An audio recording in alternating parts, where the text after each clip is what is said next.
I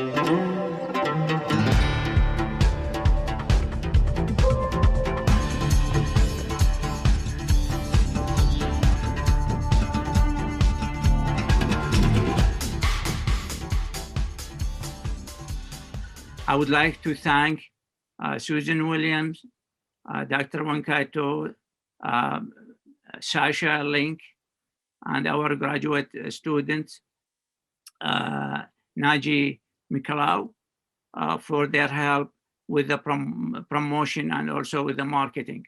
I would like to thank our participants, all of you, and especially I'm grateful to our speakers. I just will remind ourselves that I know since, at least since March, that President Freddie Clark and the Provost Karim Ismaili always remind us to be kind to ourselves and to be kind to others. That's very important to us in Bridgewater State University to make sure that we support each other, one another. Is it really, that's what we've been doing. And I think this event also speaks to that, because all of us are not immune to be impacted mentally and medically by the COVID-19 and the pandemic. At this point, I would like to invite our Vice President for Academic Affairs and the Provost Karim Ismaili, to give us his opening remarks. Professor Ismaili. Thank you, Jabbar. And I want to thank all of the individuals involved in organizing this. And thank you for being here. The number of people that are at this session just indicates how important it is and how we're all touched by this issue. So what I wanted to do, first of all, on behalf of the Division of Academic Affairs, but also the university, I want to thank Dr. DePina, Dr. Murphy, Dr. Frazier for participating in this, and thank you, Jabbar, for moderating this session. You know, it's almost a year ago that we were abruptly sort of forced to kind of move in a direction for all of us in a way that we never really thought about or predicted. And we're still not through this. And of course, part of the issue that we're dealing with is uncertainty, but also the lack of sense of when things will ever become normal. And that is a weight for all of us. And the way that we're handling it is also individual. But what we do know is that there are incredible resources available, both inner resources that we have, the resources of people that are our loved ones that are close to us, but also other kinds of resources that I know will be discussed. And we have other kinds of coping, and we have a range of coping mechanisms. What I would say is that at universities, and I'll just cite one study. There was a recent study by the American Council of Education, and 70% of presidents of universities that were surveyed said that mental health of their communities is the most important issue as we think about COVID-19. So not only is this a really important and timely discussion, but I think it also helps us understand the resources that we have on this campus, both through the Wellness Center, through the Human Resources and Talent Management Division, and in other places on campus. We are all here to help each other. And Jabbar put it perfectly. This is a time when being kind to one another is the most important thing that we can do. So thank you, Jabbar. And I know this will be a very important and helpful session. Thank you, Provost Ismaili, for your kind words. We look forward to always work with you and your office and the division to make sure that we provide services to our students, faculty, librarians, staff, and the community at large. At this point, I just would like to introduce just briefly our speakers, and we'll proceed. So the first speaker will be Dr. Maria DePina. She is MD, a doctor primarily located in South Weymouth, Massachusetts, with other offices in Boston, Massachusetts, and South Weymouth, of course. She has been, she's well seasoned experience, 25 years of experience in the medical, and her specialties include internal medicine. And Dr. Tipina speaks English and Spanish. And by the way, she is also originally from our great partner, Cape Verde. So she came from that beautiful country. And I know today is her really day off, but she is so kind to respond to our request, and she will share her experience and her thoughts with us. So Dr. Pina, please, the floor is yours. Thank you so much, Dr. Jabbar. I am so grateful for the invitation. I want to thank you, and I want to thank everybody who participated in putting this together, because this is a very important topic for this time. It's very necessary, it's very needed. So I congratulate the entire BSU community for putting this together. And I thank you for inviting me, and I thank you for thank you for the opportunity to be a part of this. And I also want to thank all the participants, everyone who's participating or who will watch this. And I welcome the questions at the end, and I want people to feel free to ask as many questions as they want concerning this pandemic and what's going on right now. So I am very, very interested in this topic. It's actually my passion, lifestyle and coping with stress. As most of us know, stress has always been the number one cause of most diseases. So even the other diseases like high blood pressure, diabetes, and all these other things that we see, the root of it is stress. And of course, with this pandemic, it's been a very long process. It's been almost a year since this started. The stress has gotten so much higher than we've ever experienced in my lifetime. And it has been the most difficult time that I've had to walk through as a physician, the busiest and the most draining of all that I've done so far in my life. But it is very important because I myself am not immune to this. And of course, the practice, especially at the beginning of the pandemic, and especially last March, it was extremely busy. And mental health was at the top of the list. But a lot of the medical physical conditions also were related to the stress that people are experiencing. So it is my pleasure to be here. And so I really would like to be very candid, very vulnerable in terms of how I have handled this and how I'm coping. And hopefully this will also help. And I also want to welcome the participants. And I just want to start off by asking the general audience that is participating today, how many of you have been stressed, anxious, more so than normal during the pandemic? If I could, you can actually contribute by doing the chatting, or you can ask questions, or you can put your personal stories, so we can also have that, or questions, whatever you want, because this has been for all of us. All of us have experienced this stress, and all of us have experienced more anxiety than ever. This is unprecedented. We've never seen this kind of thing before.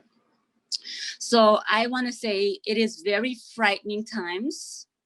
It's very easy to become fearful. It's very easy to become stressed. It's very easy to become anxious, especially when we have a lot of media. Unfortunately, I don't like the general media in general. They've made things worse by really trying to make people more afraid than should have.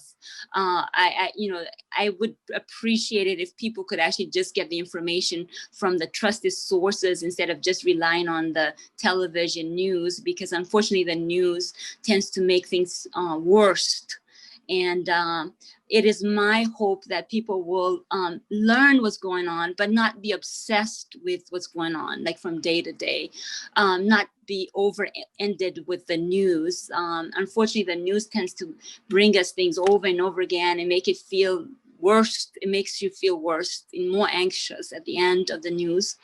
So personally, I decided to not watch the news. So I decided that I would only get the information from the Brigham when they gave us our weekly update as to what's going on with the virus, and also stay in tune with the CDC. And I decided not to watch the news.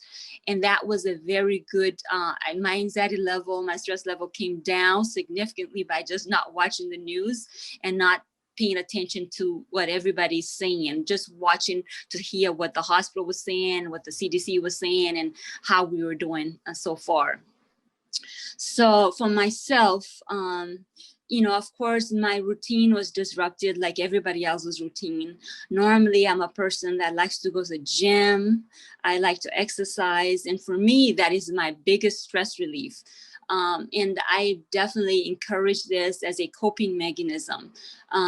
Going to the gym, if you can't go to the gym, there are virtual gyms now, virtual programs that you can actually get involved in physical activity and exercise without having to leave your house, which is excellent. So for myself, I decided to buy some equipments and put it in my basement so I could exercise and actually get rid of the stress. And that was a very important thing for me. And it really helped me, especially at the height of the pandemic and even to this day. So other things that I did in terms of coping is sleeping is extremely important. I noticed myself, especially during the height of the pandemic, it was much harder, like nightmares, and because of the stress and anxiety, it was harder to actually fall asleep and stay asleep. So I had to learn relaxation techniques, be consistent with my exercise, and also learning to come back to peace, learning to come and be at peace, helped me to start sleeping again and start functioning normally. So I would encourage everyone who's participating, and especially the students, to take the time to rest, to sleep, get a good night's sleep. It's very important, especially when we're dealing with this level of stress and anxiety and so much going on at the same time. And the other thing that I find was very important for me is to try to connect with people. So especially when it first started, I started calling, either Zoom calling or FaceTime, or just calling my friends and my relatives and just talking to them on the phone. And I did ask, I have a friend that lives not far from me. And when I called her, she told me she was actually not feeling well. And I didn't know if it was COVID. I didn't know what was going on with her.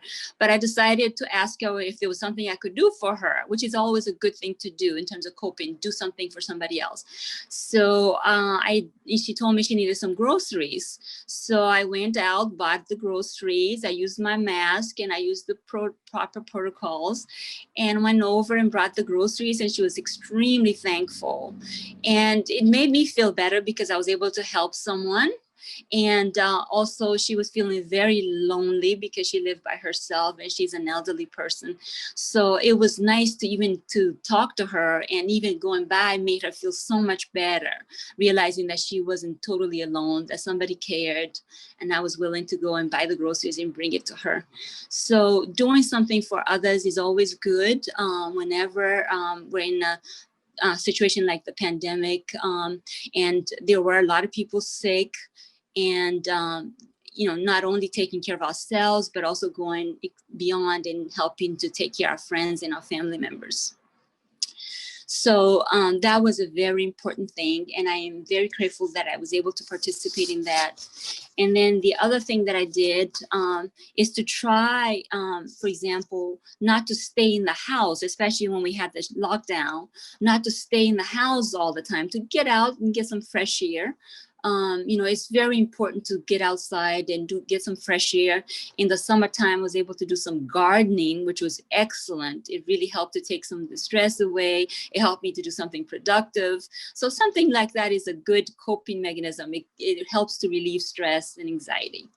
And The other thing that I did that was very important is normally I don't drink alcohol anyway, but I noticed though some of my friends and some people, they were drinking a little bit more, and patients drinking a little bit more alcohol, and some turned to drugs, you know, for relief, which is unfortunate. I don't recommend that though. Try to limit the alcohol and drugs as much as possible though, because it actually tends to make things worse and not better.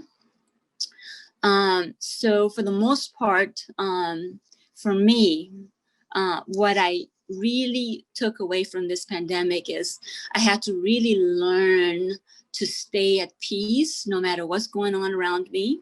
I also had to learn to not pay attention to everything that is being said. I learned to pay attention to the important sources, like, for example, for me, the hospital, the updates, the CDC, and what was going on in terms of the Massachusetts area. And so that was very important. I decided to stay at peace no matter what's going on. And I learned not to worry. So worry is very negative, and it actually feeds into anxiety and depression. So learning not to worry and to learn, for example, for myself, I decided to learn to pray. So during the pandemic, I started praying for myself, praying for my patients, praying for my family and friends. And that really helped me to cope with the stress as well. So learning to do things that are more productive and positive, and staying in positive in general. So instead of being negative, yes, I don't know when this pandemic will end, but the worst is over. And as a matter of fact, I just listened to a podcast from the American Medical Association on February 1st. And the good news is that the cases of COVID-19 has reduced by 33%, which is actually very significant. So that gave me a lot of hope. So we have to stay in hope, stay hopeful. Things are getting better, and they will continue to get better. Thank you very much, and I welcome all the questions at the end. Thank you so much, Dr. Pina, for these thoughtful ideas, and also to really massage our worries, because we are always stressed and for reason or no reason. So thank you for that. I will bring our next speaker. So let me introduce our next speaker to you guys, and be patient. So our next speaker is Dr. Jackie Murphy, and she is the Director of Public Health at Milford Board of Health. And Dr. Murphy came from Colorado. And of course, she is really, you know, from Bridgewater. We love her parents. Her parents are my dear friends. And but she went there. She wanted to study because she wanted to pursue her PhD, her doctoral program. So, but between being a student and also a person who cares about the community, Dr. Murphy worked with various local health agencies as a student, as I said, researcher. Before that, she also worked with different organizations. And I just read this a while ago, that she said, I had the opportunity to live in the Wild West for a while, then referring to her 5 years in Colorado. She came back to be closer to her family.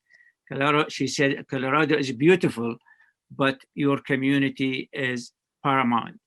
That's what she said. Welcome, Dr. Murphy, and the floor is yours, and you can share your slides with us. Thank you, Dr. Alabidi. It's so good to be here with you and to be here with all of you. I am so impressed at the enthusiasm for this topic. So I'm going to share some slides really quick.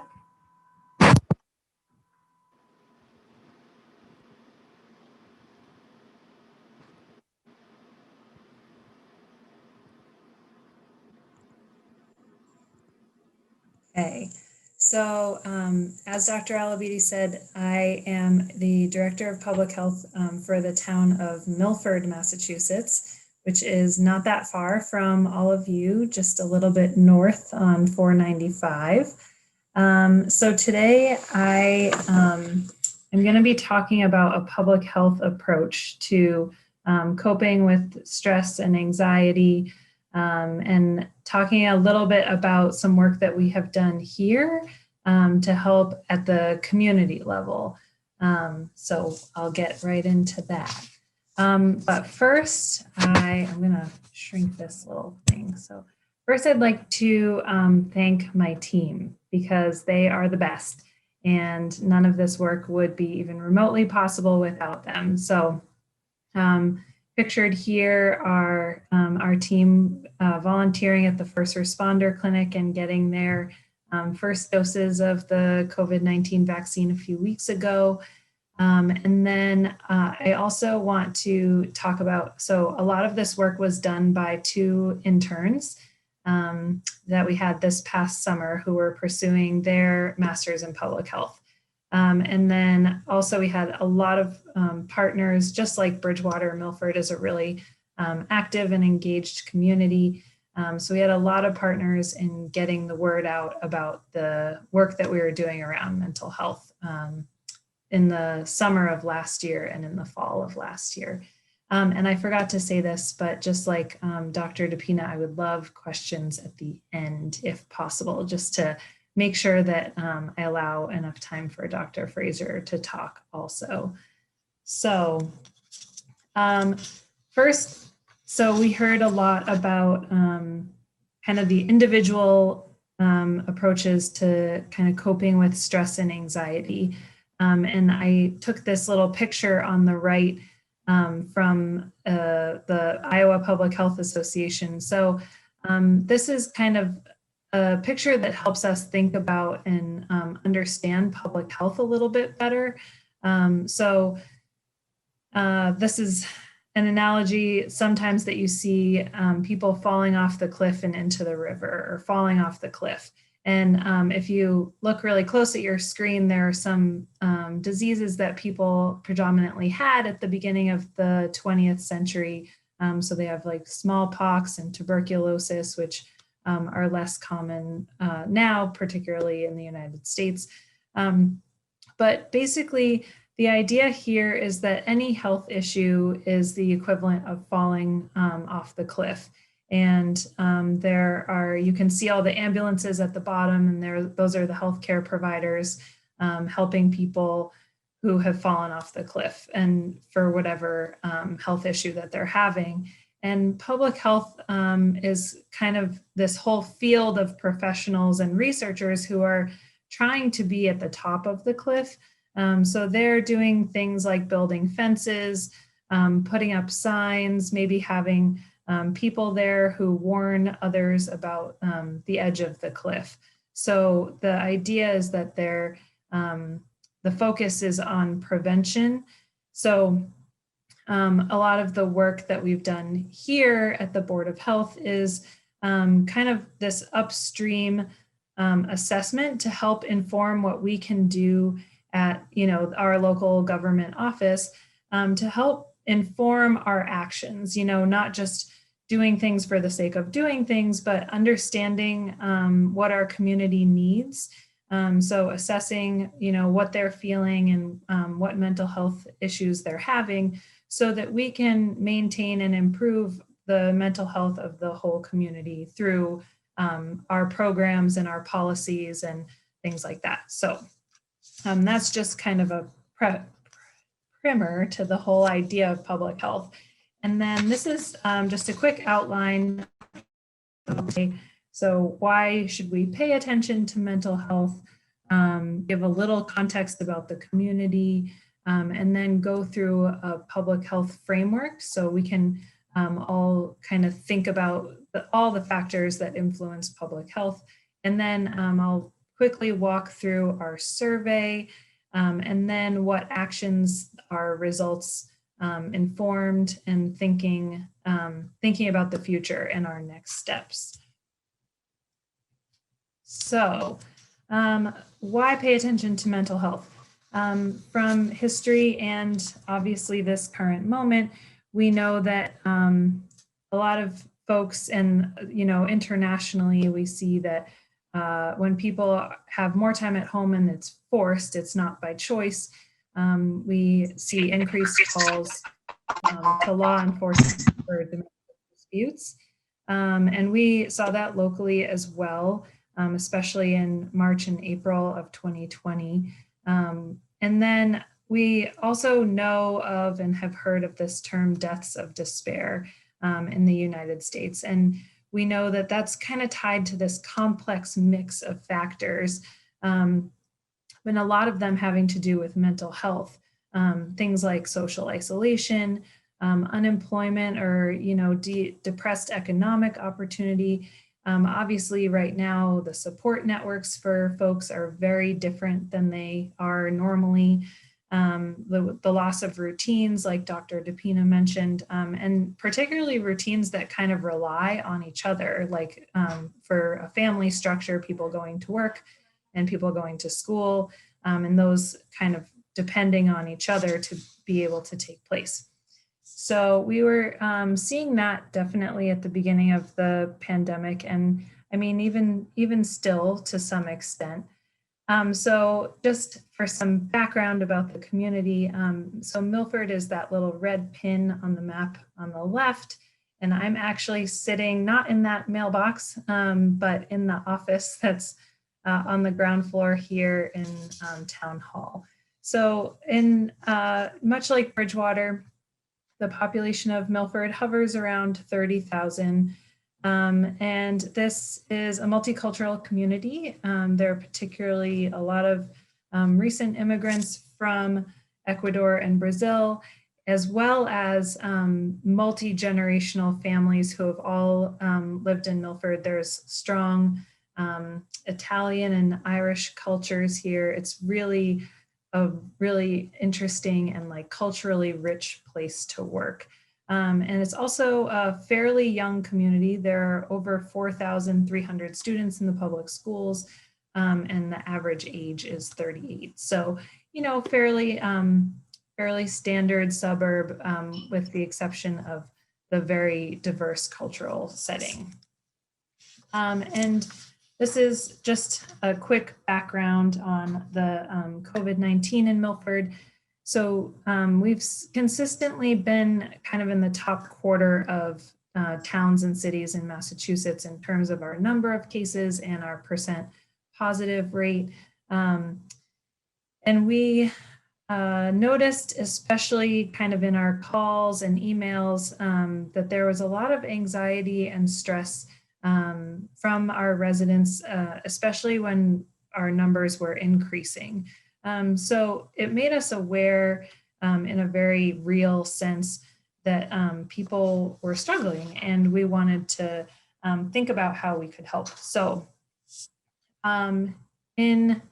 this is the social ecological model. It can get very dry, but I'll keep it brief here. So basically, this is just a public health framework for thinking about any variety of health issues. So if we quickly step through an example about kind of obesity or diabetes, obviously there are individual factors that are protective or risk factors, things like your genetic makeup. And then your relationships can also influence, weight gain and disease status through activities that you do with the people that you associate with and things like that. And then, an example of community level factors might be the availability of parks to exercise in, or markets with fresh fruits and vegetables.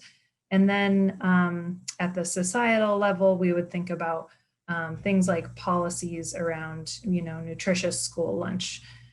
So pivoting to mental health, we were wondering how we could change our operations at the local level to help residents cope with stress, anxiety, depression, etc.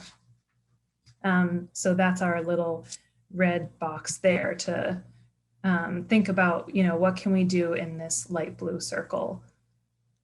So very luckily, we had 2 interns last summer and fall, and they were both graduate students working on their master's in public health.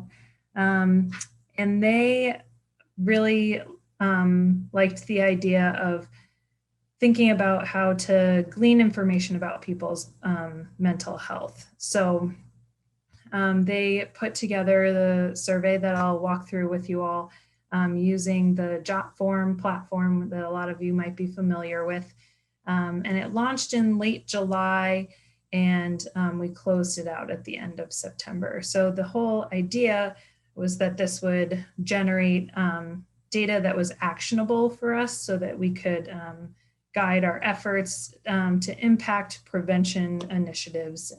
So we could, like I said, help maintain and improve public health and mental health at the community level. So our first group of questions asked people to focus on their mental health impacts and the kind of the sources of their feelings. So asking them about whether they felt relaxed, had a hard time concentrating, or felt lonely. And we gave them the scale that's on the right: not at all, several days, more than half the days, or nearly every day, and asked them to just think about the past 2 weeks. And then the next group of questions highlights the mental and physical health connection, again, that Dr. DePina was talking about, thinking about changes in people's appetites, thinking about the ability to fall asleep. And then in every group of questions, we had an open-ended question as well. And then the last group of questions, we wanted to try to keep it relatively short, was asking about people's coping strategies, and then just let there be an open-ended, is there anything else you'd like to tell us? And we also asked demographic questions about age, race, ethnicity, gender identity, and how they heard about the survey. So most people reported feeling uncertain about the future and feeling stressed and having a hard time feeling relaxed. While fewer people in terms of percentage reported feeling lonely or noticing changes in their appetite, when we had the open-ended questions, people would talk about how they missed their loved ones, they missed the events that brought them together with their community. And then other people would talk about knowing that they had gained weight and feeling less motivated to exercise. So even though they didn't report these things in terms of feeling them more than half the days or nearly every day, we were glad we asked the questions in a few different ways. So that was one big takeaway for us. When you're checking in with folks, asking kind of a yes or no question or a question about frequency doesn't always let people open up as much as they might if they're just allowed to speak freely or answer a more open-ended question. And then with the open-ended questions, most often we read things where people talked about feeling isolated, either themselves or like this person, they're worried about their kids feeling isolated.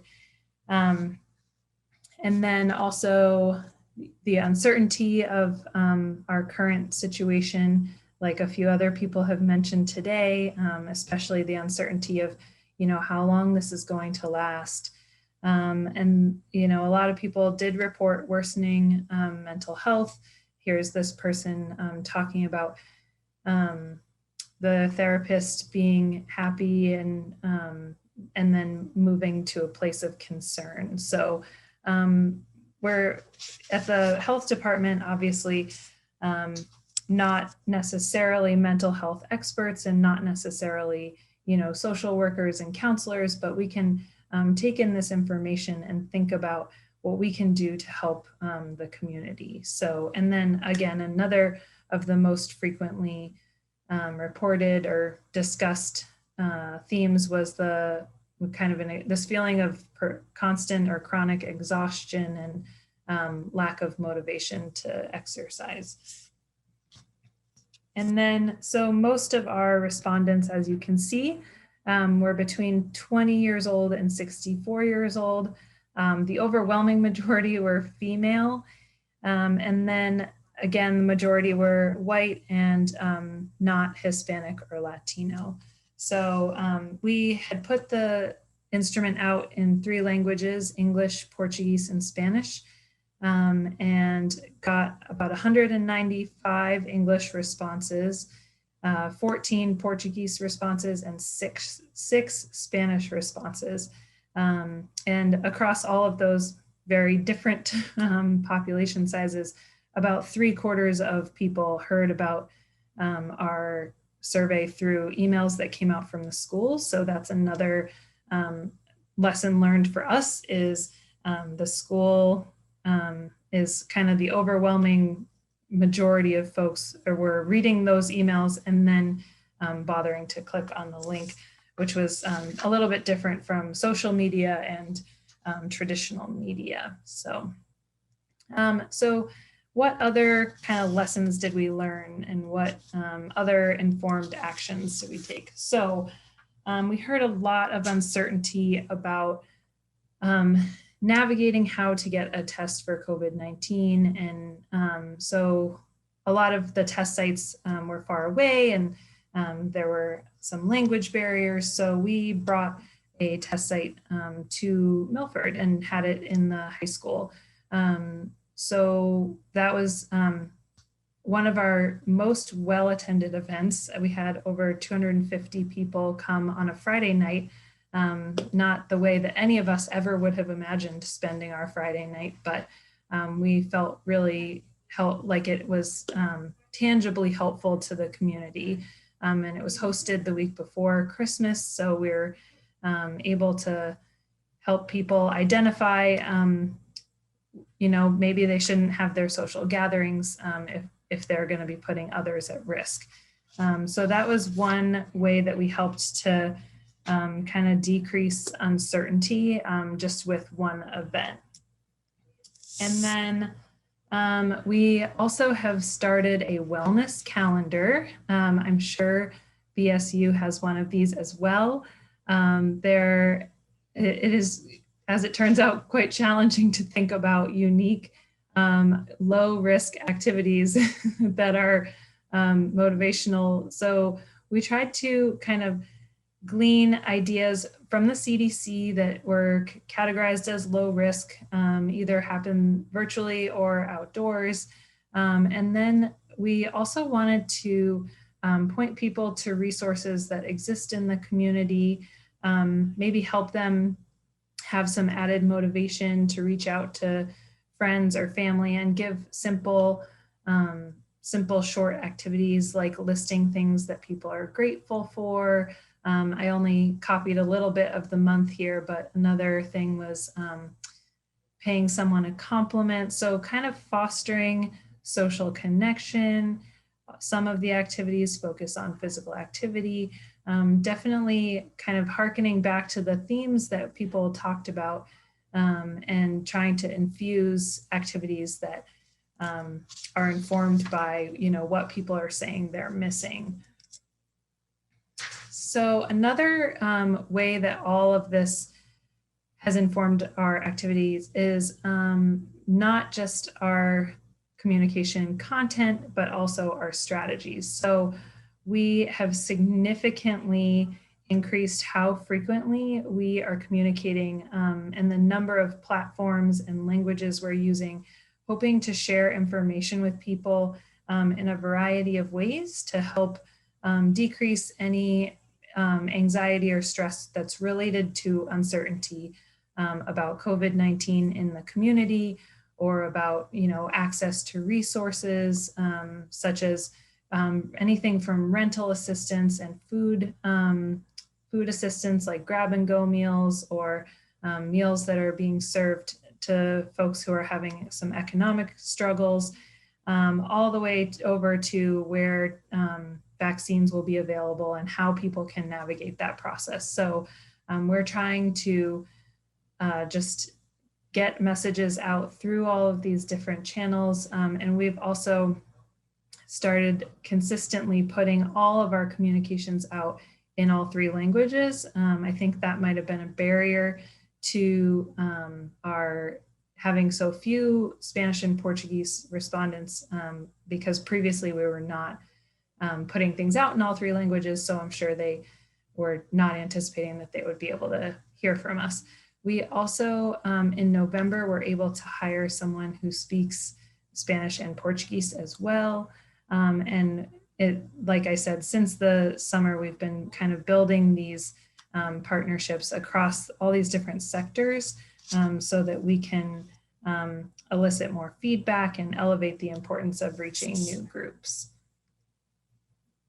And this is similar to that. So in our partnership building, we've kind of evolved being able to reach each other via email, tried to think of creative things to engage volunteers. So having folks who called and wanted to make handmade masks, we were able to partner with restaurants that were doing takeout, and in addition to giving informational flyers, which people may or may not want, they got a free handmade mask. And I think that made the mask maker feel really good. And I think it was a nice surprise for the folks who received things like that. And then thinking about our next steps, so quickly wrapping this up, we're wondering if any of this actually helped. So we're planning an evaluation of, asking people if they feel differently than they did in the summer of 2020. Obviously, things have changed quite a bit since the summer of 2020. We weren't sure if, students were going to be able to go back to school. We weren't sure about the timing of vaccine rollout. So now we might see different issues as more or less important. And, how can community level help or resources get plugged into the issues that people are having now? And I hope this has been helpful. If any of our survey tools or this information, any of it could be helpful, please, I've included my email address here. Please feel free to reach out. And I'm going to stop sharing my screen now.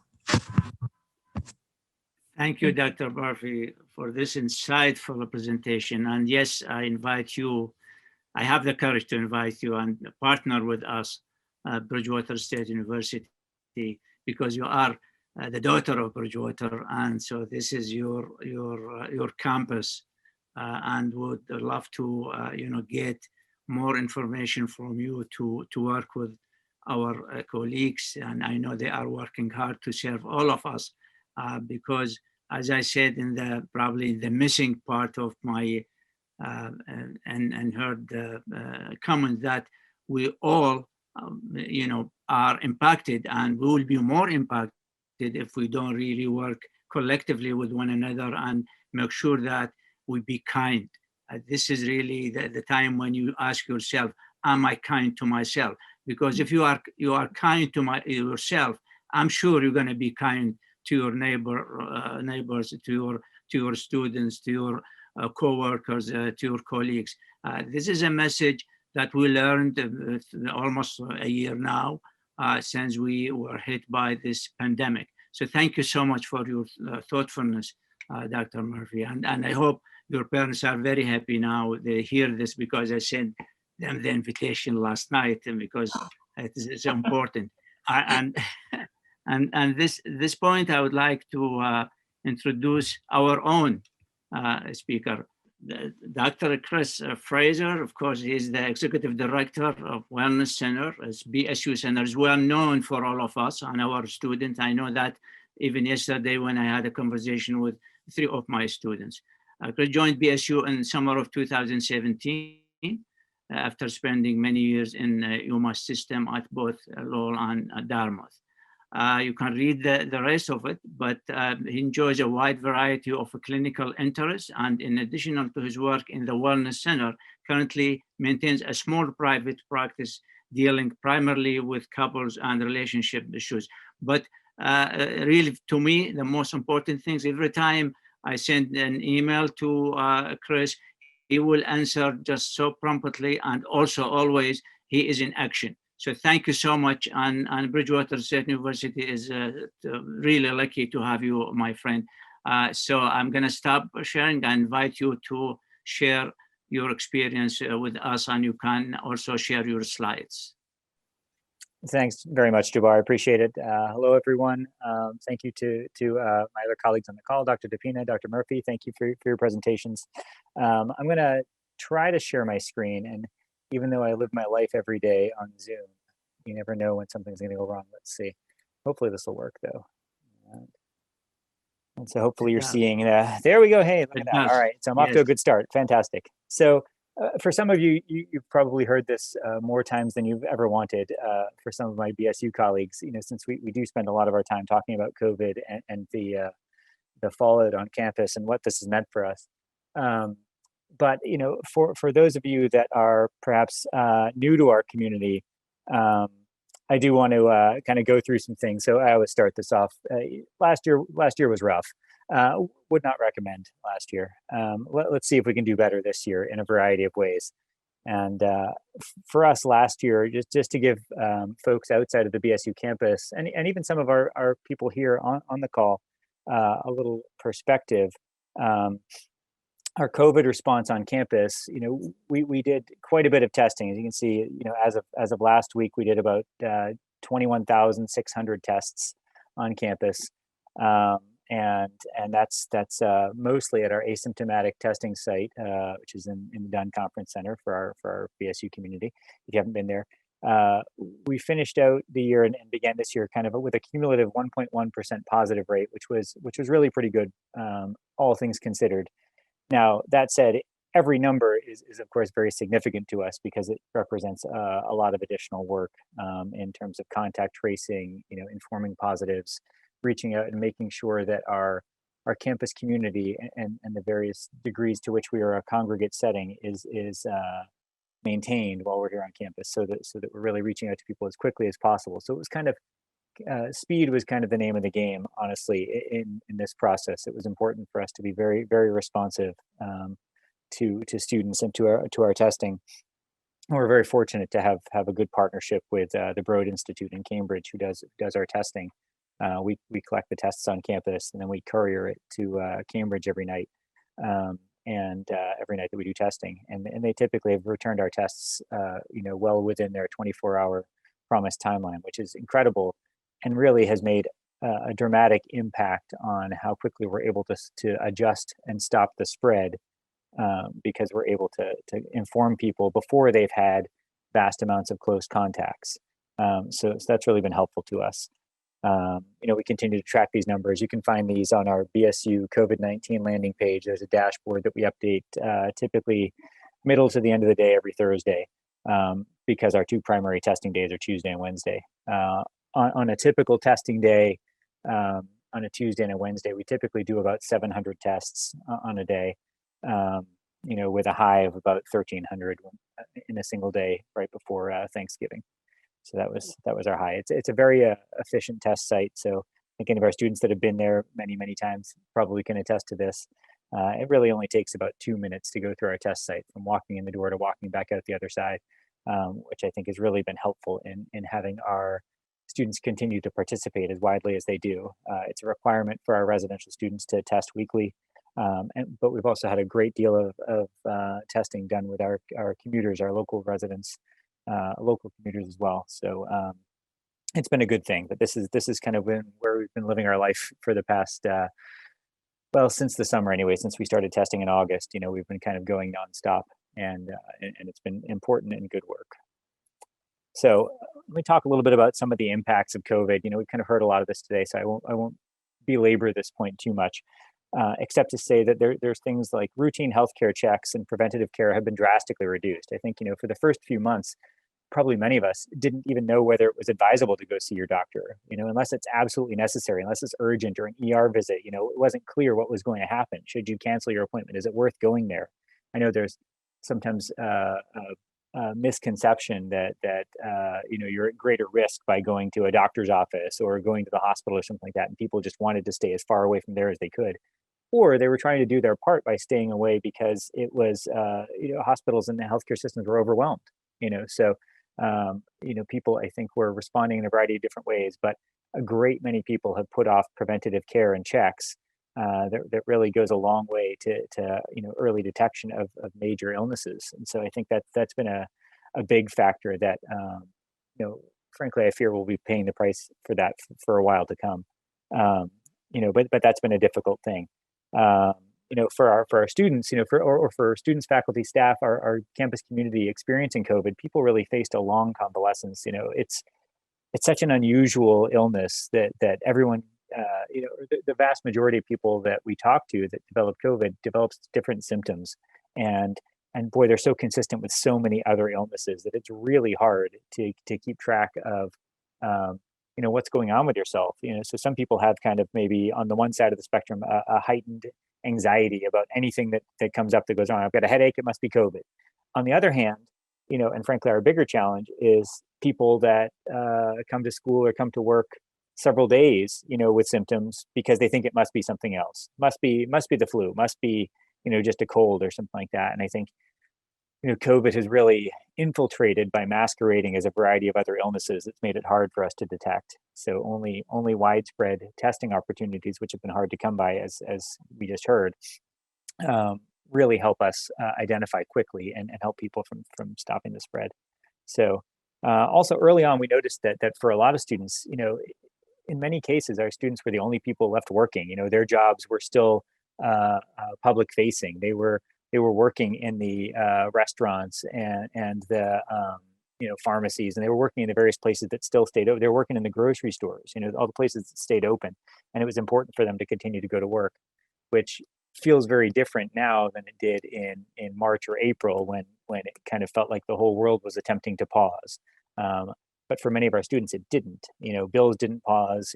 Obligations didn't pause. School didn't really even pause. We shifted online and we continued on. So I think that was really a unique kind of challenge of COVID as well. With respect to mental health, similarly, work on pre-existing mental health issues continued, but there's a decreased efficacy, I think, as we shifted to telehealth. I think a great many of our providers, probably much like a great many of the faculty, have been aware that telemedicine options and virtual learning environments have been around for quite a while. But there's a number of people that feel some kind of trepidation, switching to that model. They're not sure how well it's going to work for them or how effective it is or what they'll lose by switching to that model. So I think there was some anxiety around that on both ends. I'll also comment here that it's been, a double-edged sword, at least here, to say that the switch from most mental health providers to telehealth has allowed our work to continue, and that's been excellent. It's also, ironically, made it easier than ever for people to access and continue therapy while not growing the list of therapists available to do that therapy. And so I think it's been increasingly difficult for people who even decide, what, my mental health is in tough shape right now. I want to talk to a therapist. I want to get out there and meet with someone. It's been really hard to find a therapist, even now without the boundaries or the challenges of finding someone local to you. I mean, that used to be our biggest challenge. Someone would say, "Hey, do you know any good therapists?" And I'd say, "Well, where do you live? What insurance do you have?" And I'd navigate those challenges. Now, kind of where do you live doesn't really matter so much. You can do telehealth with someone in the state, in some cases out of state. It's finding someone that's taking on new people, because much like the rest of the population, to some degree, mental health providers needed to batten down the hatches a little bit as well, and not expand our rosters to double in size and take on 20 new clients and be able to help them through this. So that was really challenging. And that continues to be a challenge right now. I think that I try not to do too much predicting these days because I don't need extra chances to be wrong.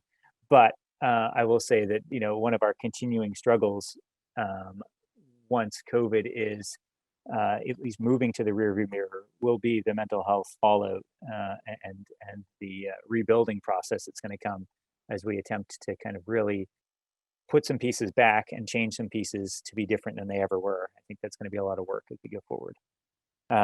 Impact from isolation from peers, obviously that's grown all around. That's not just for students, that's for all of us.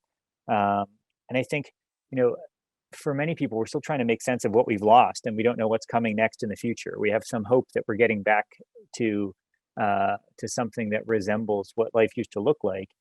And yet, we're not sure when that's going to happen. So I think a great many people really had kind of an early siege mentality. Let's just wait this out. Let's see what changes. I don't need to really adjust my expectations. I'll hold out till I can get that thing I wanted in the way I wanted it again, whether it's a human interaction or something else. And I think, and one of my takeaways here would be that, don't wait. Don't wait to attend to yourself, to your mental health, to your colleagues and connections, because this is a different or potentially even watered down experience than that which you wanted. Don't wait to reach out, because that's, I think, a good method for preventative care is reaching out early and often. So I'll talk a little bit more about that as I go forward. So one thing I want to bring up, and I think Dr. Hoke and her class potentially even are in attendance right now. So this was a project from a previous semester that really stuck with me, and I thought, I've shared this in a couple different situations because it was a really nice testimonial of what students were experiencing in the spring of last year.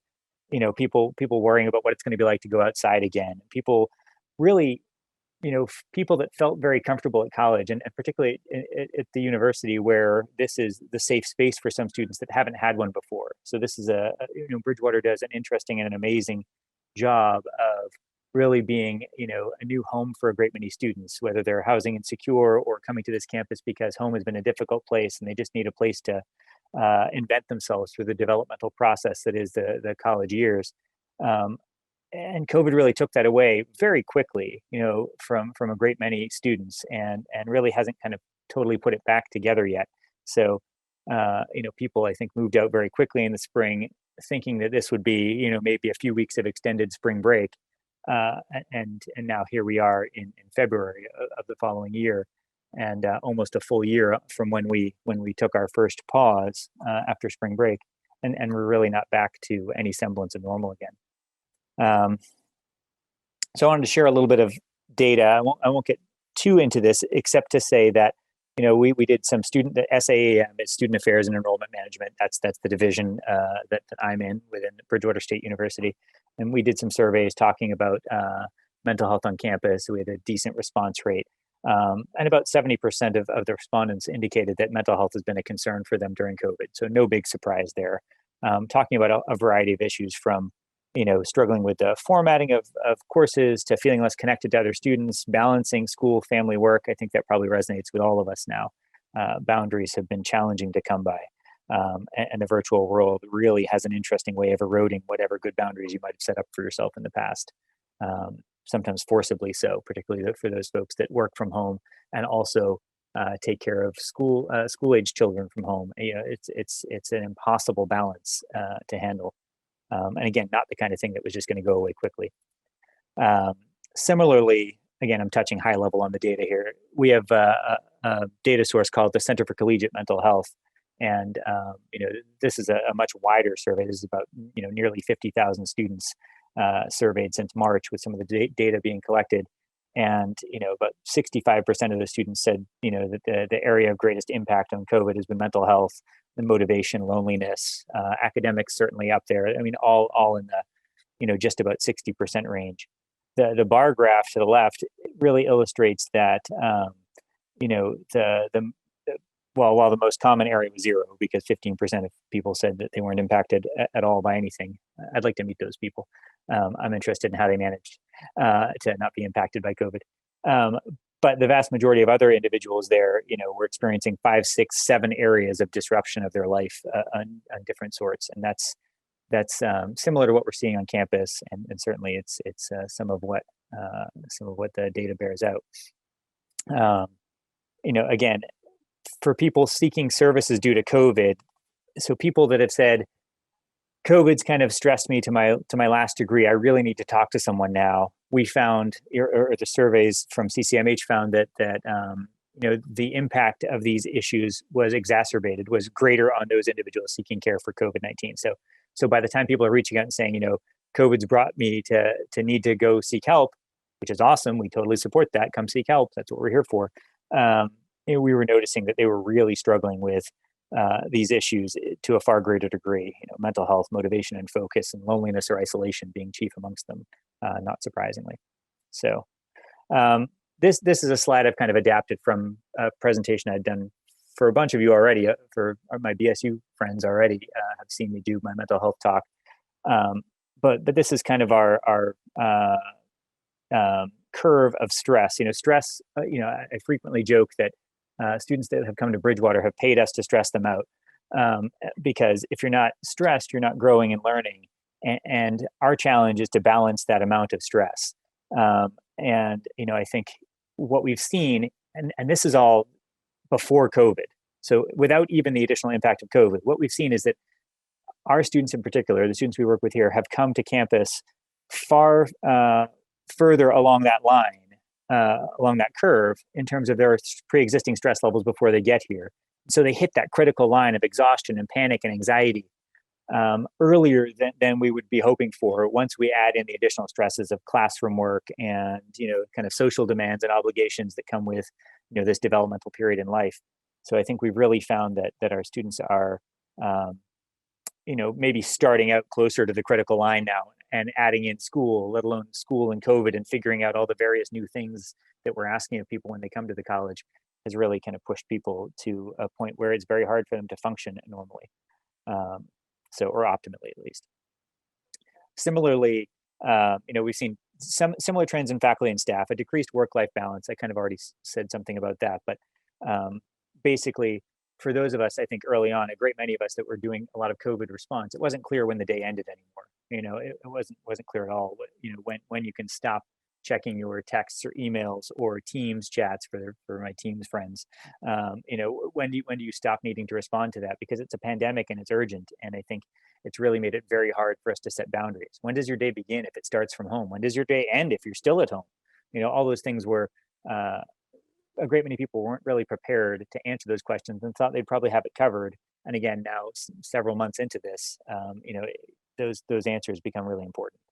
So wanting to meet students where they're at has been really important. We know that this is not the optimal experience for a great many of our students. They don't prefer this. They prefer to be here in person, and certainly we'd prefer to have them back in person whenever it's safe to do that. So we've all lost our sense of community here. I think we try to do the best we can, and opportunities like this are fantastic to connect with colleagues and to see people in the room that you maybe haven't seen in a while, but it doesn't quite feel the same as when we're all literally in the same room together. So a lot of this is the impact. What can we do about it? This is where I like to talk for a minute, with the general premise being that, I find that frequently people that attend presentations like this also tend to be the sorts of people that are providing the help to all the folks around them. They're the help givers, the help providers, the carers, the people that listen. And I think there's a great deal of meaning in that. I don't think you have to be a therapist to care desperately about helping the people around you. And sometimes there's a restorative quality to being there to help other people. So I talk a little bit about, in various presentations I've done, I talk about how we can look for signs of stress in students typically, but I took the students off this slide to apply to everyone. We can look for, you can hear your friends' direct comments. You can tell maybe when there's a difference in the frequency of their response to your texts, or that all you've gotten from them for the last 20 messages you sent them was a thumbs up somehow on some platform, and not actually a real substantive comment, so you don't really know how they're doing. Like, those are good signs to check in on someone else. And I suppose the hope is that we try to impact everyone greatly, reaching out to them and being that person for them, and maybe that they can do that for someone else or even for you. So that's kind of the pay it forward to get it back mentality that I'm kind of approaching here. Certainly we can see concerns on social media, or just them expressing it to you directly as well. We also, for faculty, seeing a massive change in effort either way can really be a sign that a student's under a great deal of stress, and not just the lack of work, but doing more work or different quality levels of work. Sometimes an indicator that maybe there's other areas of their life that's challenging right now. So being able to embolden people to have a conversation. So what can you do? How can you help overwhelmed students? How can you help overwhelmed individuals in your community? we had a campaign here for a while called Seize the Awkward, which was encouraging you just to don't be afraid to have that conversation. Don't be afraid to say to someone, hey, I've noticed that you don't seem to be doing as well as you used to be doing. How are you doing? What's going on? I haven't heard from you, and reach out and take that first step, make that comment or have that conversation. We do talk a little bit about avoiding a lot of personal stories when you're reaching out to someone, because I think it does kind of preclude the room for someone to share their own experience if you've told them what your experience is first and kind of really led with that. The exception here that I think we heard a couple of times already, certainly from Dr. DePina in the beginning, sharing your own personal experiences with COVID and what you've done, I think that can actually be quite useful in that, rarely have we had such a global opportunity to commiserate as during a pandemic. So I think that can be useful. Be open-minded, avoid statements of judgment, and then then there's a little bit of the basic therapy light skills, which are kind of summarize, paraphrase, listen to what they're saying, kind of repeat it back to let them know that they're really being heard. So staying calm while you're speaking, listening more than you speak, and asking what a person needs from you. I had to do a bunch of strike-throughs on my slides because these used to be when we were in person, and really you can't get up and hand someone a glass of water as easily as you used to be able to. But meeting people where they're at and respecting their boundaries. So that doesn't just mean physical. Like I used to always love to tell people that not everyone likes to be hugged. So just because you're a hugger and that's how you communicate care, there's a great many people who have no interest in being touched, and to respect individual boundaries. That hasn't been a problem recently, but I'll tell you that you still need to respect personal boundaries in terms of when you can meet with someone and on whose timetable, and in even to some degree, who's setting the tone for the meeting. I think it's worth thinking about all of that when you kind of bring someone in to chat with them. Are you meeting them on their terms and how they want to meet with you? I frequently talk about making a good handoff, and to me that means that if you're noticing that someone's not doing well, feeling like they could use some additional support, you really go that extra mile to make sure that they know where to go. Who do they call? We used to talk about walking students down to the wellness center if you were concerned about their well-being. Again, not a thing that really happens right now, but you can have them call, right there with you on the Zoom. They could put you on mute and make a phone call right there. Just making sure that the message goes through and that they follow through on seeking out that extra care, whether that's someone in the community, a close friend, a family member, or something like a wellness center. Personal endorsements do help there. I think the wellness center is really helpful. I think you should all get used to saying that, BSU people. Or something like, using a helpful tip or an analogy, like telling people, you've heard the old oxygen mask one, like they tell you on an airplane, you've got to put on your own oxygen mask first before you can help other people. So, that's something to be said about taking care of yourself. Okay. So, we bolstered our services, but let me give you this one last takeaway. And this was I wanted to just paraphrase quickly something from one of our mindfulness gurus, John Kabat-Zinn, who really talked about there's such a pull on our attention in so many ways right now. There's so many different things that are competing for our attention, usually at the same time. I've gotten 3 phone calls since we started this presentation and had 5 or 6 different emails come in, all that probably are vying desperately for my attention. Really, we want to try to be able to make sure that we're saying yes to the things that matter to us. And I loved his phrasing of saying yes to more things that we can manage to be present for with integrity and ease of being. Means potentially saying no to all the commitments we've made before. And I think that's a way that might be helpful for people that are routinely overcommitted and overbooked, of which I'm a member of that club. It's a good way to think about what you say yes to as you go forward, because that's how you might conserve enough of your resources that you can go back to being a good friend, a good community member, a good, parent, son, daughter, child, mother, father, whatever you are, to whoever needs you, and to be there for them. All right. And that's my quick spiel. There you go. Thank you, Dr. Fraser, for this presentation. It's very informative. It's very important. And now we'd like to open it to a conversation and questions. We have a lot of questions, and I ask my colleague Sasha and also Wenkai if I miss a question. But before we go there, I would like to ask our speakers to make it to the point in the answer, so we can give more time to the questions. But 3 questions going to one to Dr. Murphy. We know that people of color that got really severely impacted and disproportionately in terms of the COVID-19. How did you deal with that, or are you dealing with this, and how do you think this has an impact on our students, because our students coming from the surrounding communities? The second question is for Dr. Pina. How is sharing your experience would be kind of a therapy for the COVID-19? And for Dr. Fraser, is there a group, support group on campus for faculty, staff, librarian, and students? Dr. Murphy. Thank you for the question.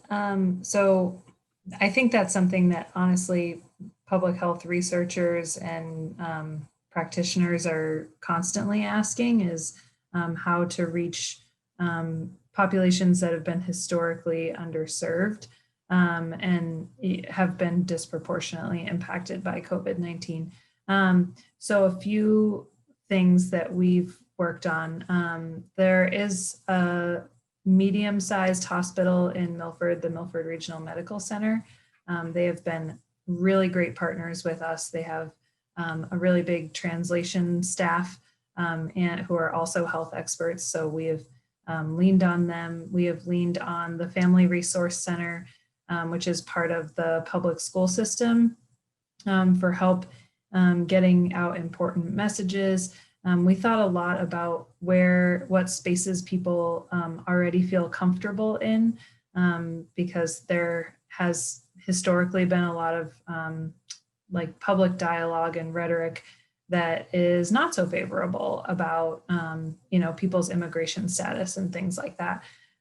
So we have managed to kind of take a back seat and ask partners who already are engaged with communities that may not feel comfortable engaging with us. Another group that we have worked really closely with are a lot of restaurant owners who have foods that are, indigenous or more popular in the different Ecuadorian and Brazilian cultures. And then also working with a lot of houses of worship. So we have some fairly large religious institutions in Milford, as well as smaller ones. And they are usually started by a group of people who come from a similar area of Brazil or Ecuador. So we're trying to kind of work with all these different partnerships to make sure that important health messages are getting out there about, maintaining space from people in your house when they test positive for COVID-19. Anything from that to schools, like the rules in school for preventing COVID-19 spread, just really trying to dial into all the different audiences and all the different aspects of life that this has touched. So thank you for the question. Thank you, Dr. Murphy. Dr. DePina, please. Could you please repeat the question for me, please? Yeah, how it's sharing your own personal experience would be a kind of therapy for what you have in terms of the stressful situation. I think, the way that, in terms of being in the front line, I do have a very large family, going to work and seeing people who are extremely stressed out. It was very important for me to sort of try to remain calm and be at peace so that I could help the people that are, is coming in because they're feeling stressed. And so hopefully by sharing that, my story in terms of trying to learn, I have mastering the gift of really trying to stay at peace, trying to maintain good, healthy lifestyle, and trying to be a role model, like in terms of sort of lead by example, so I could do the right things. And if it's working for me, hopefully it will work for them as well. Thank you so much. It's very, I think, short answer, but it's really, it's loaded answer. Thank you so much. Dr. Fraser, just and probably a yes and no, because we have like 3 or 4 questions about the support. So please go ahead. Yeah, so I've tried to answer some of the questions in the chat. So scroll through the chat if you've been asking some questions that were specific to BSU. With respect to groups for employees, it's a great question. Certainly we don't organize that through the Wellness Center, but we're frequently in communication with our partners in HR who have the Employee Wellness Committee that really tries to look at some of these issues. But it's a really good idea of a resource to provide on campus that I don't know that has been explored yet. So I'm happy to take a look at that. That's a great one. I'll bring that back and see what we can figure out for employees. For students, we do try to put together as much as we can. And frankly, any group that enough people wanted us to build, and I promise you we'll build it. For us, really, I think the group modality, particularly in the age of anxiety, has been a hard sell. But we believe in it and we think it's useful for students. It's just a little bit harder to get people to attend as students for groups. So thank you, Fraser, for being very frank about this. So I think BSU can do it and will do it, right? So that's great. Sasha, you have certain questions you want to read from the audience, please? Indeed. Two questions to you, Dr. Fraser, and I probably answered one of them. I didn't see it. So the first is there COVID-19? Sorry? We have problem with you. Oh, okay. The first is there COVID-19 support group? We answered that question.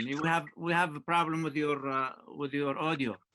Okay. Yeah, Wenkai, did you collect a few questions that Can you hear me? audience? Wenkai.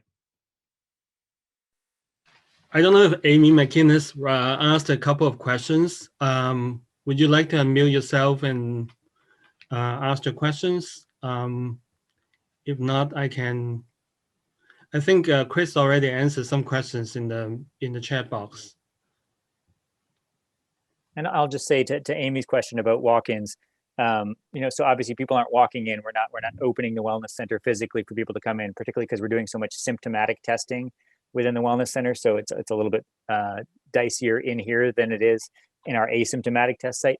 But that said, we do have all day triage appointments, virtually telehealth set up for our students. So a student could still call up the wellness center in the morning and ask to meet with someone on the same day. And we do have clinicians on call all day, as well as our 24-hour call service. So if you called us after the wellness center was closed at the end of the day, as a BSU student, you get an option to press number 2 on our answering message, and it would transfer you over to a live clinician on call 24 hours a day. BSU has a lot of great resources for mental health. There's a question from Melissa LaBelle to everyone about how do we help others, for example, students, extended family, to feel more comfortable talking about mental health issues and have less stigma that mental health issues are real health issues. Yeah, I know if the speakers can jump this. Dr. Murphy, you want to take a crack on that? Sure. I think I very quickly tie together mental health and physical health. I think it's pretty difficult to, specifically separate what is stemming from a mental health issue and what is stemming from a physical health issue. I think any of us can relate to maybe being nervous, and that's a mental health thing, but then you get a pit in your stomach and then it becomes a physical health thing. So even just little things like that, I think tying the two together in illustrative examples can be more, can help people see both sides of that statement, perhaps. Thank you, Dr. Murphy. Dr. Pina, do you have any comments on that? Okay, yes, it is true.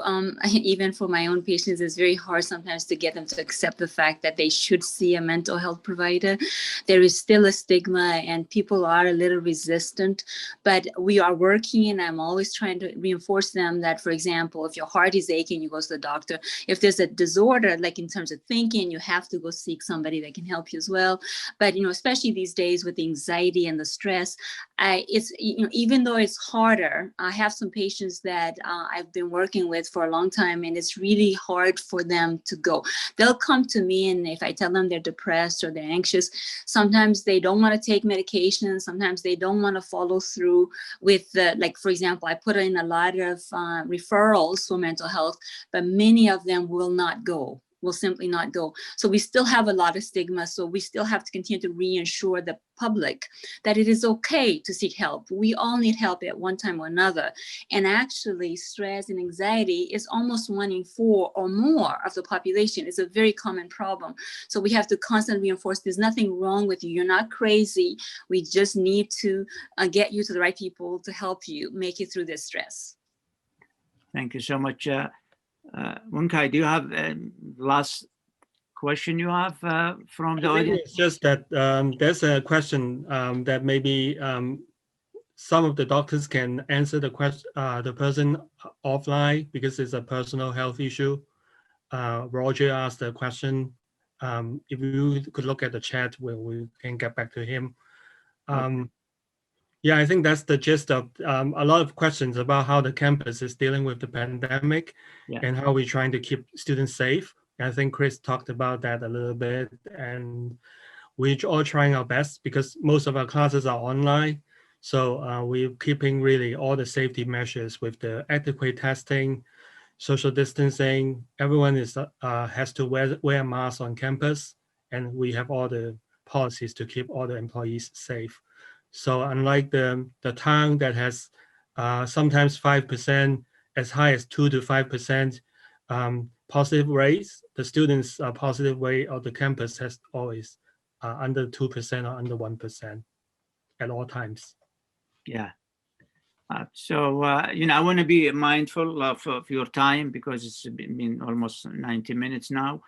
If there's any pressing questions, 2 questions I can take, and with your permission to extend a little bit, like a few minutes over the time limit, you can mute yourself and do that.